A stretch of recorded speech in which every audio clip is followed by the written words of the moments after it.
Security! Get this parasite out of my sight! The voice, sharp and venomous, belongs to Brenda Walsh, and it carves through the ambient noise of Gate B22 like a shard of glass. Her finger, tipped with a blood-red, perfectly manicured nail, doesn't just point. It stabs, jabbing hard into the chest of 17-year-old Maya Harrison. Each jab is a punctuation mark in her sentence of pure contempt. This line, this plane, it isn't for garbage like you. What would you do? How would you react if the entire world stopped to watch you be torn apart by a stranger drunk on a tiny sliver of authority? Let us know in the comments below. And before you see how Maya handles this, make sure you smash that like button and subscribe to Beat Stories, because you are not going to want to miss a single second of this takedown. Maya's fingers tremble, clutching the first-class boarding pass to Tokyo that feels like a fantasy novel in her hand. It's a flimsy piece of paper, yet it represents a world Brenda is determined to deny her. With a theatrical sneer, Brenda rips the pass from Maya's grasp. She inspects it not like a document, but like a piece of filth she found stuck to her shoe. The hum of the busy terminal seems to fade into a dull roar. Passengers, once a river of anonymous faces, stop and curdle into a stagnant, watchful mob. Phones like metallic vultures rise from pockets, their lenses hungry for the unfolding humiliation. The air in the terminal grows thick, heavy with a shared, voyeuristic breath. "I don't give a damn what this forged piece of paper says," Brenda announces, her voice projecting to the cheap seats, playing to the audience she's gathered. Her disgust is a performance, honed over years of petty tyrannies. "You do not belong here." To punctuate her verdict, she tears the boarding pass in two.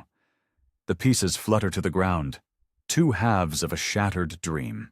As Maya instinctively bends to retrieve the fragments of her dignity, her hands shaking uncontrollably, Brenda's sharp heel grinds one piece into the worn airport carpet, a final, deliberate act of desecration.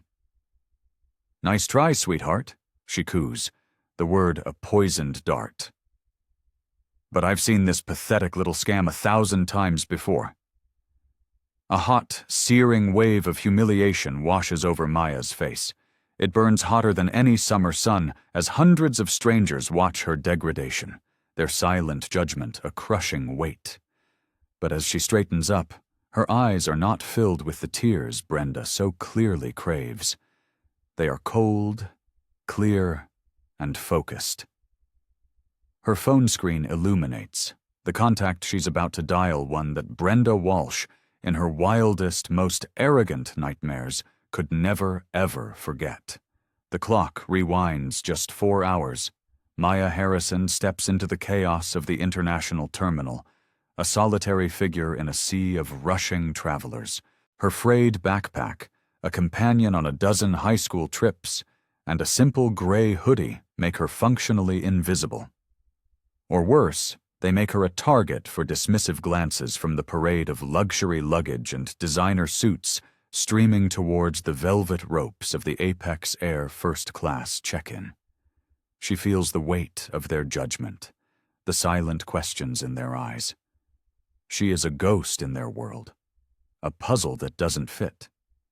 When Maya finally reaches the gleaming counter, the agent, a woman with a name tag that reads Cynthia, barely bothers to look up from her screen. "Economy check-in is all the way at the other end, honey. You're lost." The word honey is delivered with a cloying condescension that sets Maya's teeth on edge. Without a word, Maya slides her printed confirmation across the polished marble. "First class to Tokyo, please." Cynthia's perfectly sculpted eyebrows shoot up toward her hairline. Her dismissive posture vanishes, replaced by a rigid, suspicious scrutiny. She picks up the document as if it might be contaminated, her eyes scanning it for some hidden flaw, some evidence of the fraud she's already convinced has occurred. Her fingers tap slowly, deliberately on her keyboard, a frown deepening on her face as she stares at her monitor. "Well, this is highly unusual," she mutters, more to herself than to Maya. "Are you traveling with an adult? Family?" "Just me," Maya replies, her voice steady, despite the nervous fluttering in her stomach. "And your age?" Cynthia's tone is now that of an interrogator. 17. The agent's skepticism becomes a palpable force, thickening the air between them. It's a familiar feeling for Maya, this cloud of doubt that her very presence seems to generate in places like this. With a visible, theatrical reluctance, Cynthia prints the boarding pass. She hands it over as if expecting it to self-destruct, a bomb disguised as a ticket. Gate B22, boarding in 2 hours. Her eyes follow Maya as she walks away, a silent accusation hanging in the air. Seeking refuge in the anonymity of the airport food court, Maya orders a simple coffee and finds a small table. As she sits, she overhears 2 flight attendants, their Apex Air uniforms crisp and immaculate, gossiping over their morning lattes. "Can you believe Brenda is working the Tokyo route today?" the blonde one says, rolling her eyes. "God help anyone who looks at her sideways. She has absolutely zero patience for what she calls suspicious upgrades." Her brunette colleague lets out a short, sharp laugh. "Remember that NFL player last month? The rookie? She pulled him out of the line and made him show her his bank account balance on his phone before she'd let him board. She calls it maintaining standards," the blonde retorts, mimicking a haughty voice. "That's why the old guard passengers love her. She makes them feel safe from the riffraff." The words send a chill down Maya's spine. This wasn't just a random act of a stressed employee. This was a known pattern, a celebrated cruelty. This was the test. Maya pulls out her phone and texts her father. The experiment has begun. "We'll document everything." His reply is instantaneous, a single line that defines her mission for the day. "Remember who you are today, Maya. You are not my daughter. You are just another customer. Experience our service as it truly is." 3 terminals away, in the hushed and exclusive crew lounge, Brenda Walsh is conducting her pre-flight ritual. With 23 years at Apex Air under her belt, she sees herself not as a flight attendant, but as the guardian of the sanctum, the gatekeeper of the skies. She believes she can spot trouble a mile away, a talent she prides herself on. Her red pen circles names on the passenger manifest, a general marking her targets. The frequent flyers, the ones who know her name and slip her $100 handshakes, get a friendly green check mark. First-time passengers in the premium cabin, they get a red question mark. They are guilty until proven innocent. But when her eyes land on the name Maya Harrison, age 17, first class, traveling alone, her pen hovers. Her brow furrows. She pulls up the passenger file on her tablet. The photo attached is a simple, smiling school picture. A young black girl in a casual sweater. Brenda lets out a derisive snort. "Probably some damned computer glitch," she mutters to a junior colleague lounging nearby. "Or worse, Daddy's stolen credit card. These kids today think they're so damn clever." She makes a bold, angry note next to Maya's name. "Verify payment. Check ID thoroughly. High probability fraud." Brenda has built her entire career, her entire identity, on this supposed instinct. She catches the irregularities that gate agents and systems miss. Her supervisors, men who have been in their positions for less time than she's been flying, trust her gut. The wealthy, older passengers who form the airline's core demographic adore her for it. They see her as a protector of their exclusive world. Today, those celebrated instincts are about to ignite a fire that will burn her entire world to the ground. She clips the manifest to her board, a smug, satisfied smile on her face. She has identified the potential problems before they can ever board her aircraft. Brenda Walsh has no idea she's about to publicly humiliate the daughter of the man who owns the entire airline. The call for first-class boarding echoes through gate B-22. Maya feels a surge of adrenaline, a nervous energy that she channels into an outward calm. She joins the short line, boarding pass and ID in hand. Her face is a placid mask, concealing the storm of anxiety and determination raging within her. And then, she appears. Brenda Walsh emerges from the jet bridge like a hawk cresting a thermal, her eyes scanning the line of passengers, hungry for prey. Her gaze locks onto Maya almost instantly. It's a moment of chilling recognition. Maya is not a person to her. She is the question mark on her manifest, the problem she is preordained to solve. Brenda glides over to the gate agent, whispering something urgent and conspiratorial. The agent's professional demeanor shifts instantly to one of concern, nodding as she glances nervously at Maya. "Excuse me, miss." Brenda's voice is not loud, but it slices through the boarding chatter with an authority that makes heads turn. She approaches Maya with slow, deliberate steps, the walk of a predator that knows its quarry is cornered. "I'm going to need to see your boarding documents." The request is standard procedure, but her tone is anything but. It is thick with suspicion, an accusation wrapped in a thin veneer of customer service. The other first-class passengers, men and women in tailored suits and expensive casual wear, pause their quiet conversations. Necks crane. The air crackles with the promise of drama. "Of course," Maya says, her voice betraying none of her inner turmoil. She extends her boarding pass and driver's license, her hands remarkably steady. Brenda snatches them and begins an exaggerated theatrical inspection. She holds the documents up to the light, angling them back and forth, squinting as if searching for watermarks and microprinting that don't exist. It's a masterclass in intimidation, and it plays beautifully to her audience. A few passengers nod in grim approval. "This seems highly irregular," Brenda announces, her voice now loud enough to carry across the entire gate area. She fixes Maya with a predatory stare. "How exactly did someone like you acquire a first-class ticket?" The question, laden with insult, hangs in the air. "Someone like you." "My father purchased it," Maya answers simply. "And what does your father do?" Brenda's smile is a slash of red lipstick that never comes close to reaching her cold, dead eyes. She waits for the answer she expects, the one that will confirm all her biases. "He works in the aviation industry."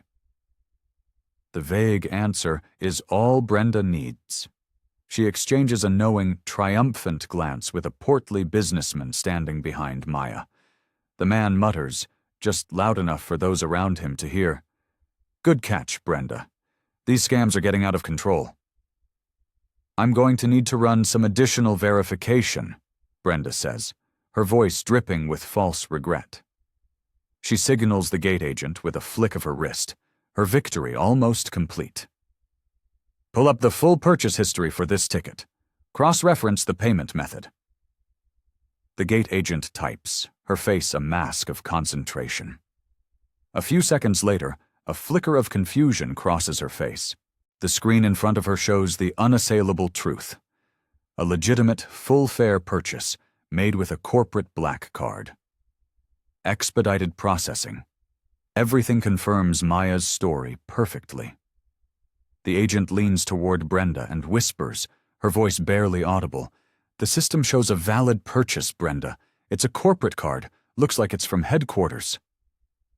Brenda's jaw tightens imperceptibly. Her perfectly constructed narrative is crumbling. Being wrong is not an option, not now, not with this rapt audience hanging on her every word.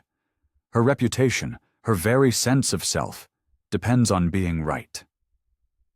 "Computer systems can be hacked," she declares to the crowd, her voice ringing with renewed conviction. "They can be compromised. I am exercising my authority as the senior cabin crew member to conduct additional manual screening. The businessman behind Maya nods enthusiastically. Better safe than sorry.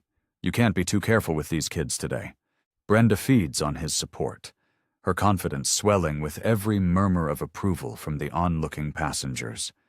She feels powerful, righteous. "Step aside, please," she commands Maya. "We need to get to the bottom of this." Brenda is no longer just a flight attendant. In her mind, she is an agent of justice, and she is about to transform this moment from a simple verification into a public spectacle. "Step over here, please." Brenda's command is sharp, a shepherd's crook yanking Maya from the line. She gestures to an open space near the gate podium, a makeshift stage for the humiliation she is about to direct. She wants maximum visibility, maximum impact. The passengers who were once a line now morph into a semicircle, a human amphitheater hungry for the show. Phones, already out, are now raised high, recording from a dozen different angles, ready to upload the drama to the court of social media. Maya moves to the designated spot, a cold dread mixing with a rising tide of anger. "Ma'am, is there a specific problem? My ticket is valid." "The problem," Brenda says, beginning to circle Maya like a shark, "is that your story is a work of fiction. First-class tickets on this route cost over $10,000. You're wearing a hoodie from a department store and carrying a backpack that looks like it's been through a war." Her words are a verdict delivered before the trial has even begun. The crowd murmurs, some nodding in agreement, their own prejudices validated by Brenda's authoritative pronouncement. "Ma'am, with all due respect, I have every right to be on this flight," Maya states, her voice low but firm. Brenda lets out a laugh, a cruel, sharp sound that grates on the nerves. "Rights? Oh, honey, let me explain something about your rights right now. I have absolute and final authority over who gets on my aircraft. My aircraft. If I determine, for any reason, that you are not suitable for the first-class cabin, you do not fly. Period." Her gaze sweeps across the crowd, daring anyone to challenge her. She then signals to airport security with an exaggerated theatrical urgency. Two officers approach, their expressions more weary than alarmed. They see a calm, polite-looking teenager, not the master criminal Brenda is painting her as. "I want this boarding pass verified by the fraud prevention unit, immediately," Brenda demands, snatching the two torn halves of the pass from Maya's hand and thrusting them at one of the officers. "Check for counterfeiting, stolen credit cards, check for everything." The security officer exchanges an uncomfortable glance with his partner. "Ma'am, our gate system's already validated the ticket. It came back clean." "I don't care what your flimsy systems show." Brenda's voice rises, reaching a performative crescendo. She points a trembling, accusatory finger at Maya. "Look at her. Just look at her. Does she look like she belongs in first class?" A collective gasp ripples through the crowd. The sheer, naked prejudice of the statement is shocking. A few passengers begin to back away, a sudden unease on their faces, sensing they are witnessing something that has crossed a line from security procedure to outright bigotry. But others, emboldened by Brenda's certainty, lean in closer, their expressions a mix of curiosity and grim approval. "Her father," Brenda continues, her voice dripping with scorn, "supposedly works in aviation. He's probably a janitor who stole a passenger's identity to scam a free ride for his daughter."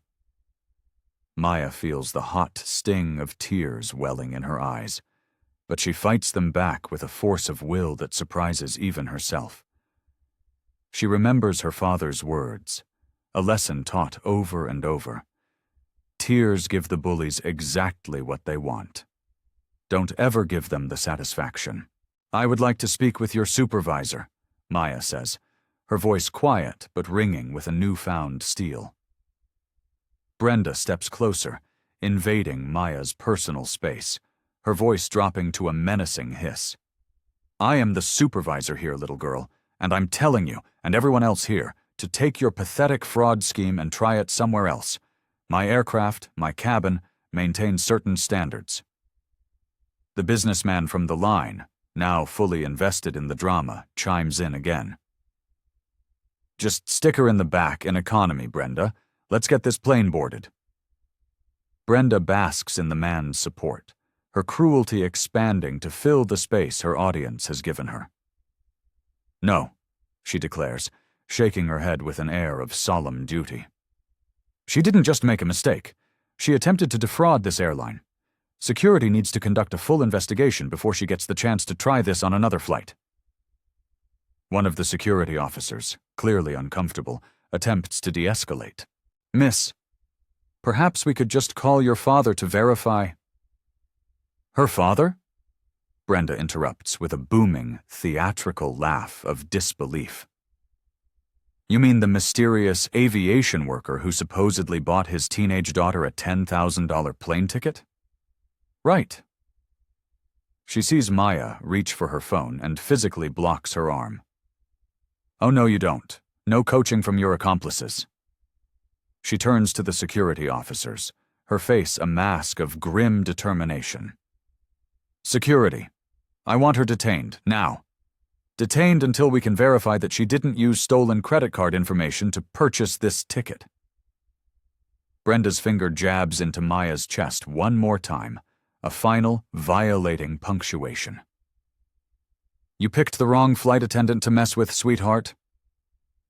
The crowd watches, a silent, captivated chorus, as unchecked authority attempts to crush a quiet, 17-year-old girl in real time.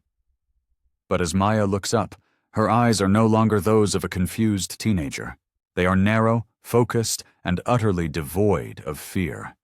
She remembers exactly who she is, and more importantly, who taught her to never, ever back down. Maya does not shrink. She does not cry. Instead, she studies Brenda's face with a strange, surgical precision, memorizing every line, every sneer, every flicker of cruel satisfaction in her eyes. Her father's voice, calm and resolute, echoes in her mind. "When someone shows you who they are, Maya, believe them the first time. Then you decide what you're going to do about it." "Ma'am," Maya's voice drops to barely a whisper, but it cuts through the noise with an unnerving intensity that makes Brenda's triumphant smile falter for the first time. "I am going to board this flight, in first class, as ticketed." "Like hell you are," Brenda snarls, recovering her composure. She waves dismissively at the gate agent. "Start boarding the other passengers around her. Security, escort her out of my gate area, now." But the officers hesitate. Something about this situation feels deeply, fundamentally wrong. The teenager isn't screaming or crying. She shows no signs of deception. She radiates a quiet, unshakable determination that makes them deeply uncomfortable with Brenda's escalating, hysterical demands. "I need to use the restroom first," Maya states. It's a simple, reasonable request. Brenda, believing she has already won, scoffs. "Fine, you have 2 minutes. Then you're gone." She turns her back on Maya to accept the silent congratulations from the passengers who supported her, basking in the warm glow of her perceived victory. The moment Maya is out of sight, she ducks into the nearest restroom. Her hands are shaking, but her fingers are steady as she dials her father's private line. It goes straight to voicemail. Of course, he's trapped in a marathon of board meetings all morning. Plan B. She dials his executive assistant. "Apex Air Executive Office, Mr. Harrison's desk." "Linda, it's Maya. I need you to do something for me, right now, and it is urgent."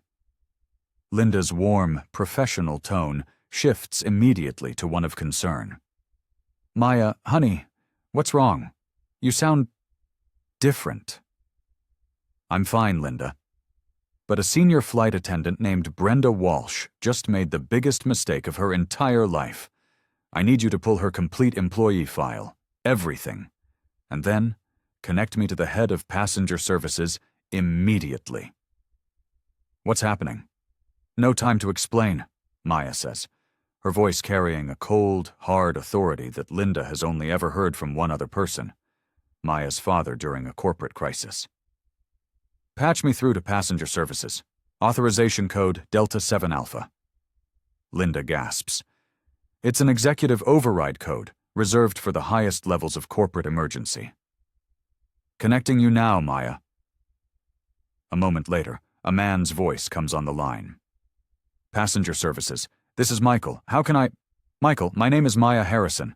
I need the complete service record, disciplinary history, and current flight assignment for a senior flight attendant named Brenda Walsh. I need it in my inbox in the next 60 seconds. A confused silence stretches across the line. "Miss Harrison, but you're supposed to be on the anonymous travel audit program." "I'm calling you from a restroom at gate B22. Maya cuts in, her voice like ice.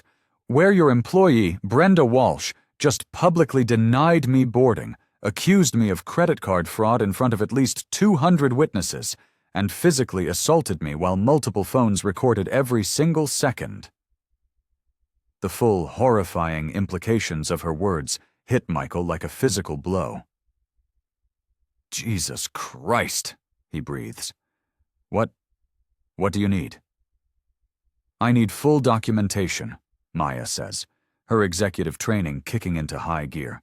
"Every complaint ever filed against her, every incident report, every warning. I want her direct supervisor contacted immediately and told to report to gate B22. And Michael," she adds, her voice dropping, "make damn sure our head of passenger relations understands that as of right now, this is a federal discrimination case." "Consider it done," Michael says, his voice shaking. "Should we alert your father?" "Not yet," Maya replies. "Let me handle Brenda Walsh my way first." She ends the call and takes a deep breath, staring at her own reflection in the mirror. The scared teenager is gone. In her place is someone she barely recognizes, someone forged in the fire of public humiliation. She walks back out to the gate area, her phone already buzzing with incoming encrypted files. Brenda is holding court, regaling a small group of admiring passengers with embellished stories of the fraudulent riffraff she's heroically vanquished over the years. The woman has absolutely no idea that she's boasting about her discriminatory practices to the customers of the man who owns the airline right after she assaulted his only daughter. Maya's phone screen glows with the damning story of Brenda Walsh's career. It's worse than she could have imagined. 14 separate disciplinary actions, 6 formal passenger complaints for harassment, 3 prior federal discrimination warnings for racial profiling. She was never terminated, Maya realizes, because she was protected by a middle manager who valued instinct over policy. That protection, Maya thinks with a cold fury, ends in approximately 8 minutes. Brenda notices Maya's return, and her face twists into a smirk of predatory satisfaction. "Security, I thought I told you to get her out of here." "Actually, ma'am," the senior officer says, his tone having undergone a dramatic shift. "We'd like to have a word with you. Privately." He had received a frantic call from passenger services during Maya's absence. His instructions were now crystal clear. Do not let the girl out of your sight. Do not let the flight attendant leave. Document everything. "I'm busy boarding my plane," Brenda snaps dismissively. "Handle this fraud case and let me do my job." Ignoring her, Maya walks with a newfound calm directly to the gate podium. "I'd like to file a formal complaint." Brenda laughs, a sound of genuine, derisive amusement. "Against whom? Yourself for attempted fraud?" "Against you," Maya says, her voice clear and steady, carrying across the now quieting gate area. "For discrimination, for assault, and for multiple violations of federal transportation regulations. Brenda's confidence finally wavers. The teenager is speaking with a chilling legal precision that suggests a deeply uncomfortable familiarity with airline policies and federal law. "You made physical contact with me without my consent," Maya continues, ticking off the violations. "You illegally seized my personal property, and you denied me a federally regulated service based on nothing more than racial profiling." Every word is a hammer blow, recorded by dozens of phones that are now, suddenly, pointed at Brenda. The mood of the crowd has shifted from entertainment to shock. People are reviewing their videos, realizing they haven't just captured airport drama. They've captured a potential federal crime. I followed proper security protocols," Brenda stammers. "You followed your personal prejudice." Maya cuts through her defense like a surgeon's scalpel. "Tell me, Miss Walsh, what specific, documented indicators of fraud did you observe in my behavior? What page in your training manual authorizes you to determine a passenger's suitability for travel based on their choice of clothing?"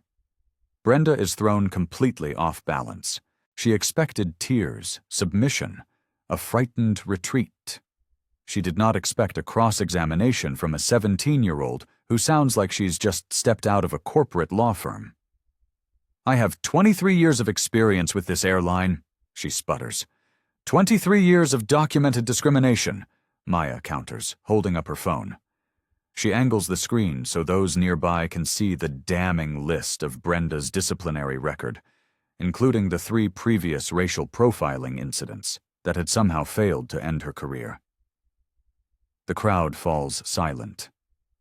Brenda's face drains of all color as she stares in horror at confidential personnel information glowing on a teenager's phone screen. How did you get that?" "The real question, Ms. Walsh, is why you are still an employee of this airline despite being a walking, talking violation of federal civil rights law." Maya steps closer, her voice dropping to a low, boardroom intensity that makes the air crackle. "But don't you worry about that. That particular situation is being addressed as we speak." Just then, a harried-looking man in a rumpled suit appears, rushing towards the gate.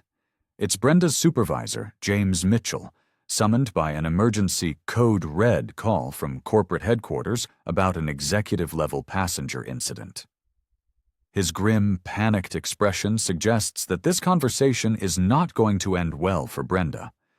But she still has no idea how catastrophically, apocalyptically wrong she has been about absolutely everything. "Brenda, we need to talk. Now." Supervisor James Mitchell's voice is tight with an urgency that silences the remaining chatter in the gate area. He'd received a call that made his blood run cold, something about a top-tier executive passenger and a major incident. He arrives to see Brenda squared off against a teenager. "James, perfect timing," Brenda says, relief washing over her face. "This girl is trying to board with fraudulent documents. I caught her red-handed—" "Stop talking!" Mitchell's command is so sharp, so brutal, it slices through Brenda's sentence like a guillotine. He turns to Maya, his face a mask of frantic apology. Miss Harrison, I am so sorry. I sincerely apologize for this entire incident. Please, let me personally ensure you are properly accommodated." Brenda's confusion curdles into a thick, rising panic. Why is Mitchell treating this teenage scam artist with the kind of deference reserved for board members?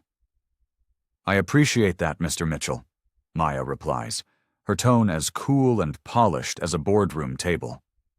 "But I think we need to address the systemic issues here that allowed an incident like this to happen in the first place." She speaks with an unnatural authority that makes Mitchell visibly sweat. "Absolutely, of course. Whatever you need," he stammers. "I need Miss Walsh to explain her actions to these witnesses," Maya says, gesturing with a sweep of her arm to the crowd of passengers, all of whom are still recording. "They were her audience. They deserve to understand what they just participated in." Brenda finally realizes she has lost complete and utter control of the situation. "James, what is going on? Why are you—" "Because," Mitchell whispers, his voice trembling as he steps closer to her. I just got off the phone with the corporate headquarters of this airline, with the executive floor. Brenda, do you have any idea what you've just done? I protected our security, she insists, her voice cracking, from obvious fraud. You attacked the wrong person, Brenda, Mitchell says, his eyes wide with fear. The absolutely monumentally career-endingly wrong person. Just then, Maya's phone rings. The caller ID flashes a single word. Dad. She glances at it, and with a calm deliberation that shocks Mitchell to his core, she declines the call.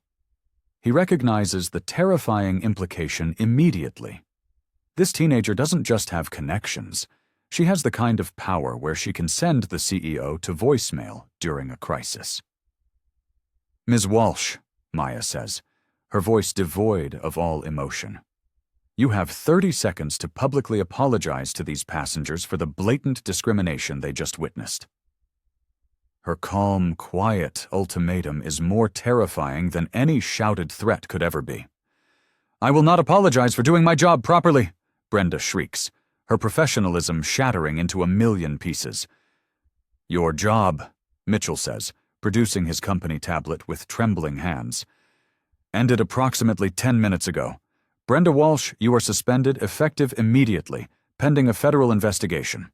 Security will now escort you off company property. Brenda stares in utter disbelief as 23 years of seniority, authority, and identity crumble into dust around her. You can't suspend me over this little... Watch your next words very, very carefully, Mitchell warns, his voice filled with genuine dread. The crowd buzzes, a storm of whispers and speculation. Phone cameras are still rolling. Who is this teenager? Who is this girl who can end a 2-decade career with a single, quiet phone call? Brenda is about to find out that works in aviation was the understatement of the century. Brenda's personal phone begins to explode. A tidal wave of notifications lights up her screen.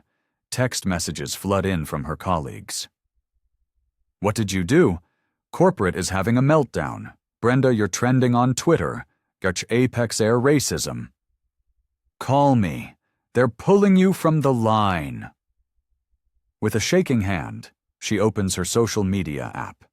The videos are already there, posted and reposted thousands of times.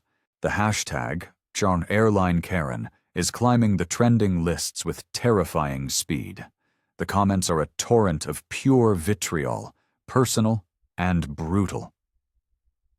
This has to be a misunderstanding, Brenda stammers, her voice cracking as her entire world disintegrates in real time. James, you know me. I've worked here since I was 21. I thought I knew you, Mitchell replies, his eyes fixed on something on his tablet that makes his face go even paler. He looks up at her, his expression a mixture of pity and terror. Brenda, do you know who Maya Harrison is? She's some kid, Brenda cries, her voice hysterical. Some grifter trying to scam her way into first class. She's the CEO's daughter. The words do not register at first. They are a nonsensical string of sounds. Then they land.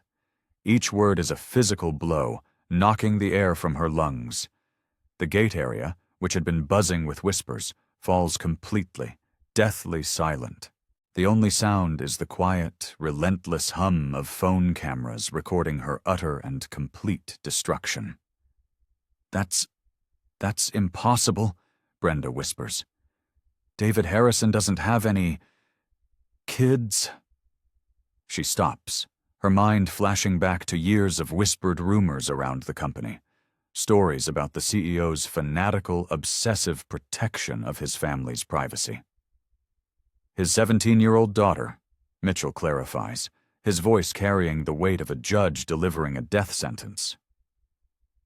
The daughter who you just publicly accused of fraud, who you physically intimidated, who you humiliated in front of hundreds of people and a dozen live-streaming cameras, creating a federal discrimination case that is already a national news story.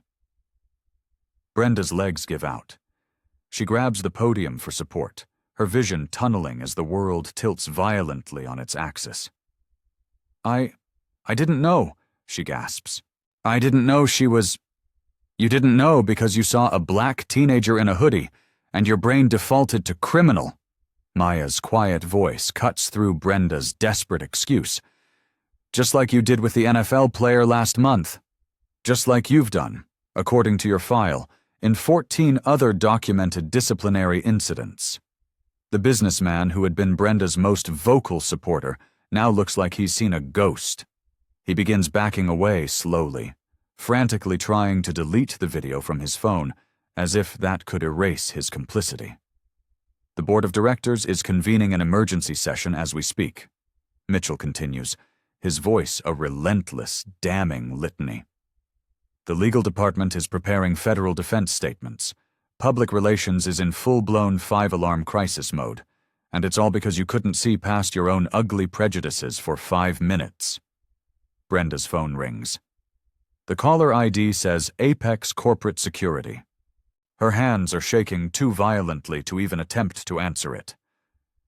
Ms. Walsh, Maya says, checking her watch with the calm, precise motion of a seasoned executive. You have one final opportunity to salvage anything from this catastrophe. Publicly apologize to every single person who witnessed your behavior, then quietly resign with what little dignity you have left. I won't. I won't resign over this, Brenda whispers defiantly. Then you will be terminated, Mitchell states flatly, with cause, which means no severance package, no positive references, and no pension. Nothing. Brenda is about to learn that humiliating the boss's daughter carries consequences that go far beyond her wildest imagination. Just as the security officers begin to move toward her, a new text message flashes on Maya's phone screen. It's from her father. Boarding now. Your gate. 5 minutes. Brenda sees the message over Maya's shoulder, and a new, deeper wave of terror washes over her. Who's boarding? As if on cue, the entire atmosphere of the gate area transforms. A team of airport security appears, forming a crisp, protective corridor from the main concourse to the jet bridge. Members of Apex Air's elite VIP services team materialize, speaking urgently into their radios. Supervisor James Mitchell frantically straightens his uniform, his face ashen. He looks at Maya. Miss Harrison, your father. He insisted on handling this, personally. He'll be here any second. My father? Maya says, and for the first time since this entire nightmare began, a small, knowing smile touches her lips. Well, that should be interesting. Brenda finally begins to connect the pieces. The frantic deference, the emergency calls from headquarters, the corporate-level panic. But the full, terrifying scope of her mistake still eludes her. James, she whispers, her voice a dry rasp. Who exactly is Harrison? Before Mitchell can answer, the security corridor clears. A man strides through the gate area with the quiet, commanding presence of a person who doesn't just run companies, but builds empires. He is 6'2", impeccably dressed in a dark, tailored suit, and radiates an aura of calm, absolute authority that reshapes the very air around him. It is David Harrison, the founder and CEO of Apex Air. The man whose face graces the covers of Forbes and Fortune, the visionary who transformed a small regional carrier into an international powerhouse. The crowd recognizes him instantly. A wave of gasps and frantic whispers ripples through the terminal. The passengers realize they are no longer just witnesses to an employee's firing. They have been front-row spectators to the systematic and personal destruction of that employee by the company's legendary owner. Daddy, Maya says. The single word, spoken with quiet affection, carries across the silent terminal like a thunderclap. For Brenda Walsh, it is the sound of her world collapsing. Every smug assumption, every self-righteous justification, every single moment of her arrogant, petty tyranny crashes down upon her in a single, crushing wave. The teenager she abused, humiliated, and assaulted is the daughter of the most powerful and respected man in the global aviation industry.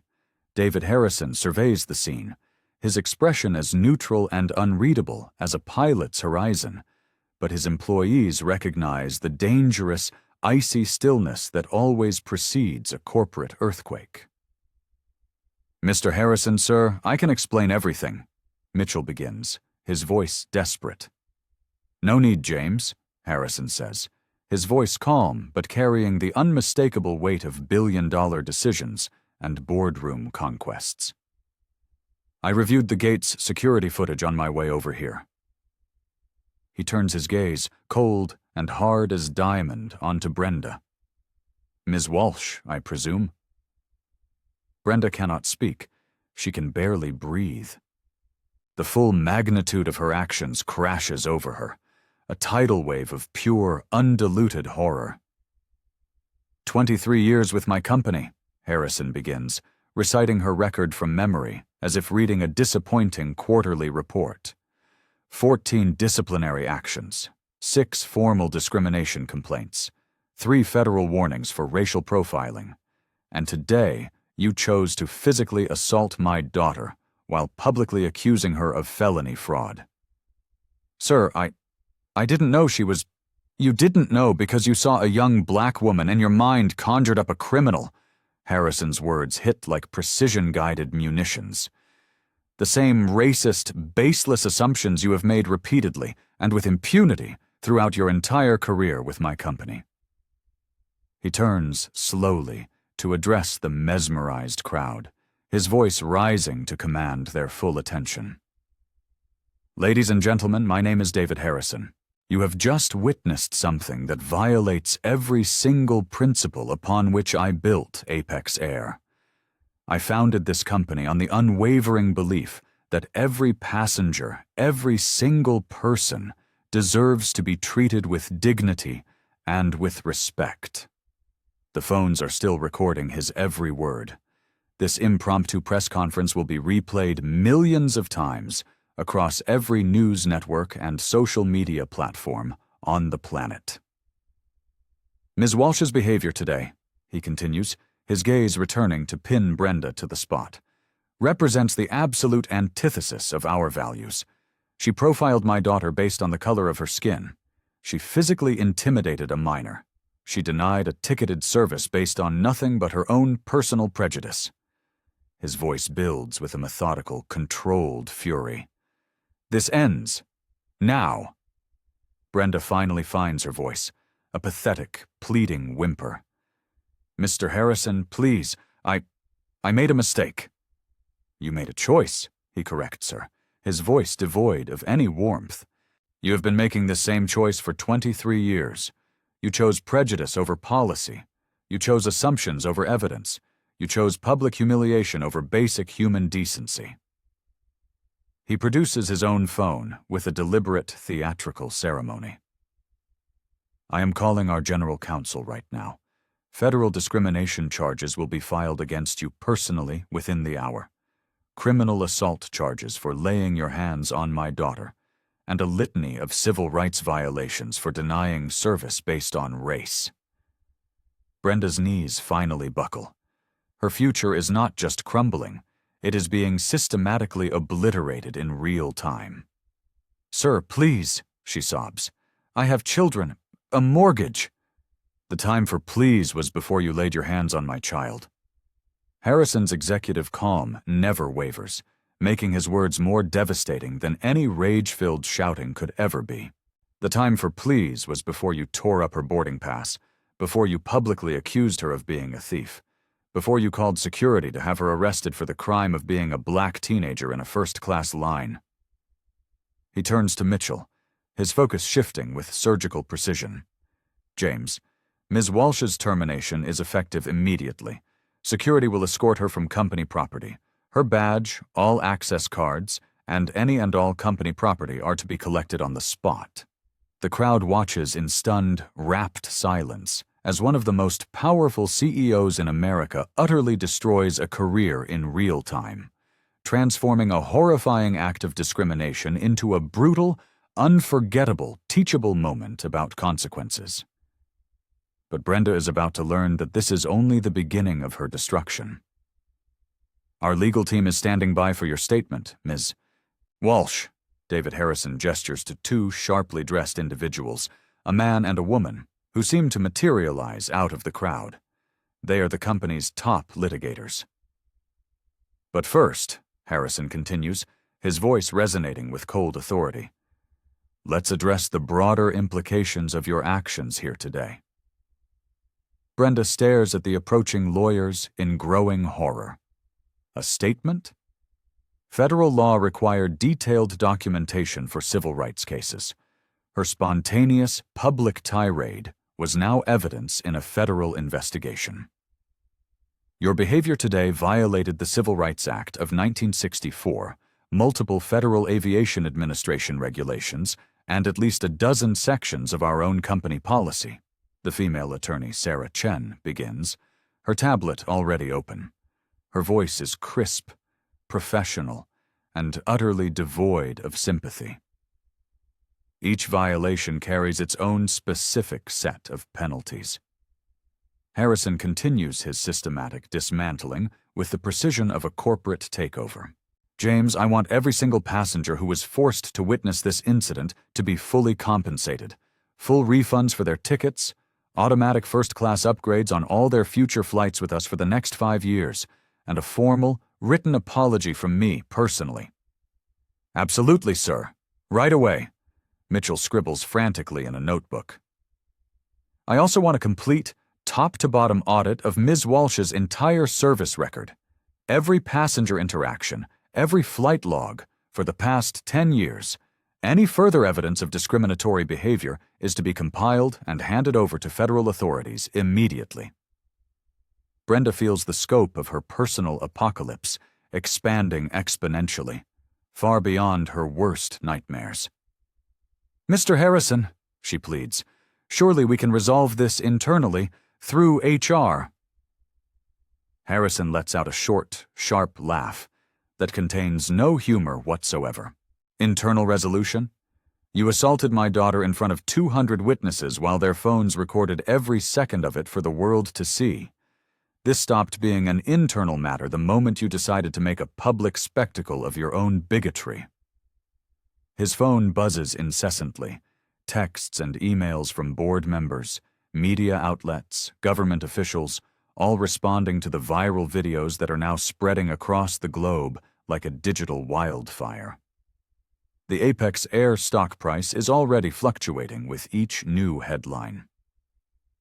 "Ms. Chen," Harrison asks, without taking his eyes off Brenda, "what are the maximum federal penalties for an airline employee found guilty of criminal discrimination?"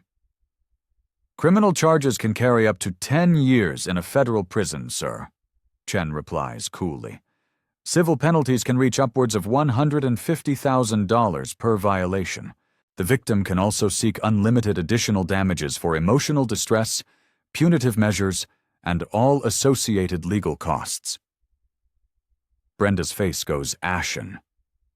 The numbers are astronomical, capable of destroying not just her life, but the lives of her entire family. I can't afford that kind of... "You should have considered the financial consequences before you decided to commit federal crimes," Harrison retorts, showing not a shred of sympathy for the woman who terrorized his child. "But your personal consequences pale in comparison to the damage you have done to this company." He turns to address the crowd again, his voice resonating with executive authority. "Apex Air will cooperate fully and transparently with all federal investigators. Furthermore, we will immediately implement new training protocols, new oversight systems, and new stringent accountability measures to ensure that nothing like this ever happens again on one of our flights. This incident will become the catalyst for positive, industry-wide change." To his surprise, several passengers begin to applaud spontaneously.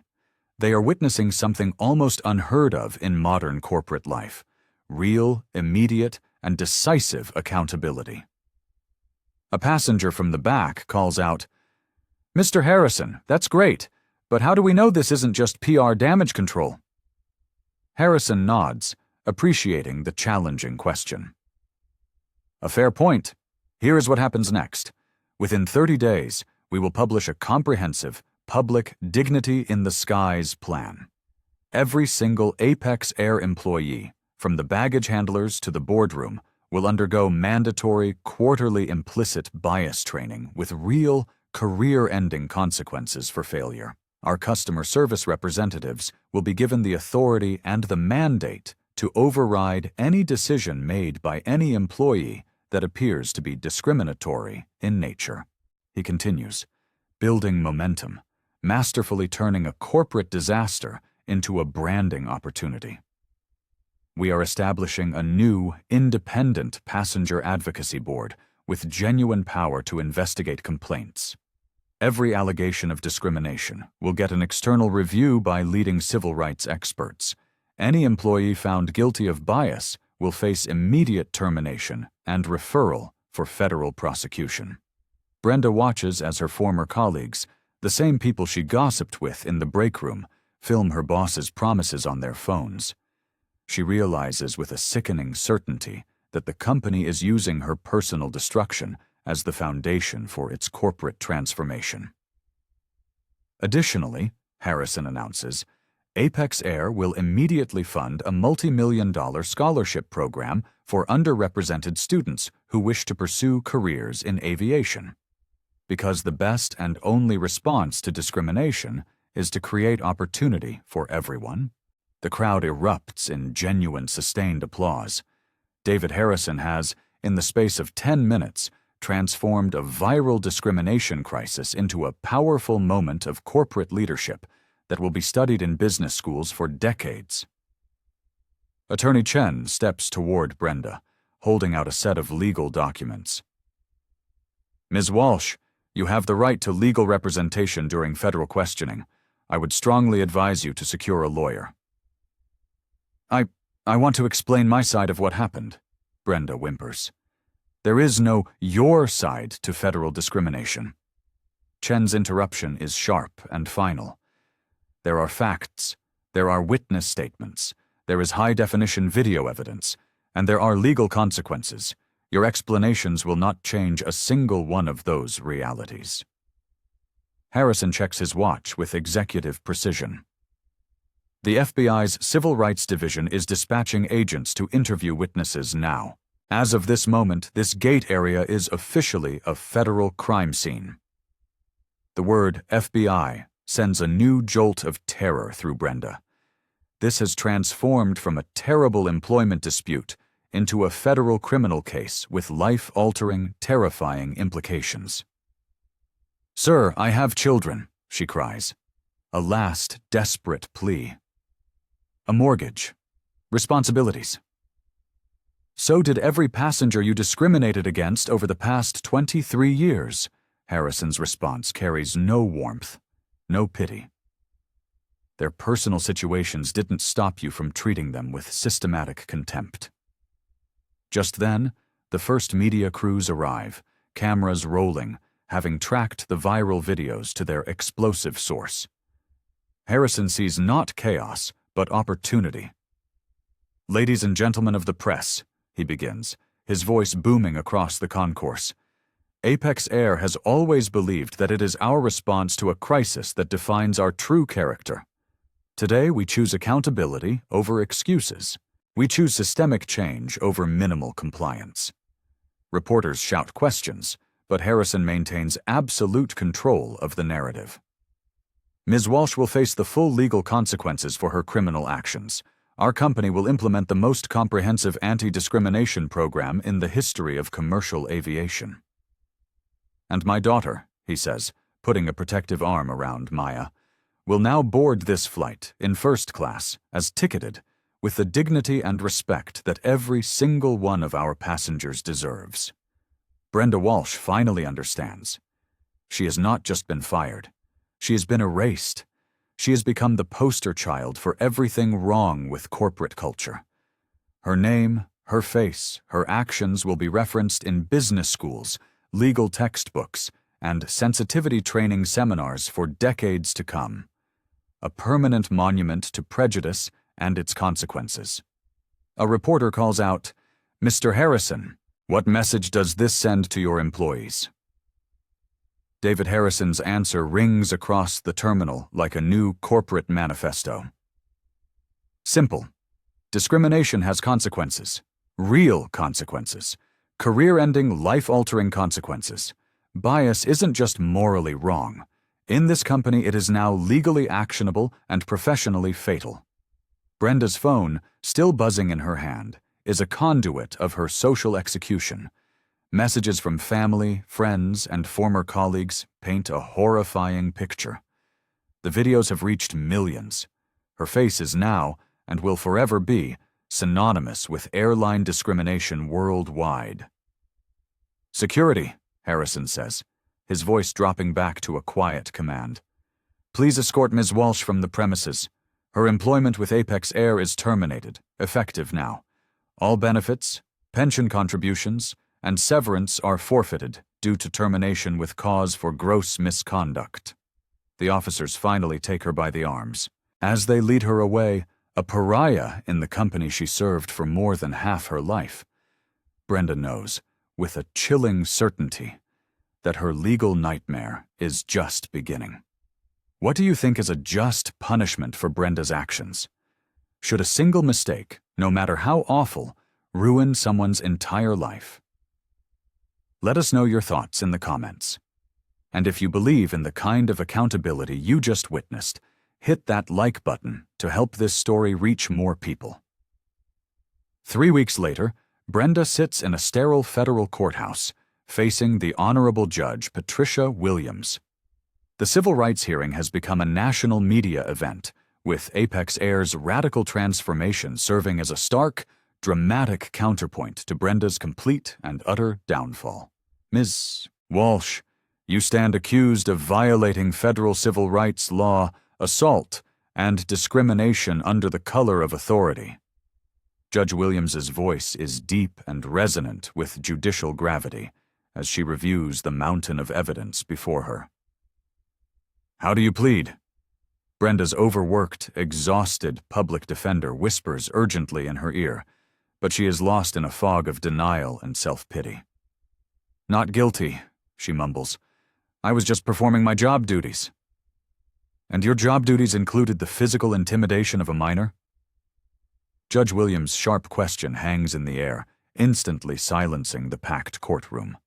The prosecutor, a sharp young man named David Martinez, presents his evidence with a methodical, brutal precision.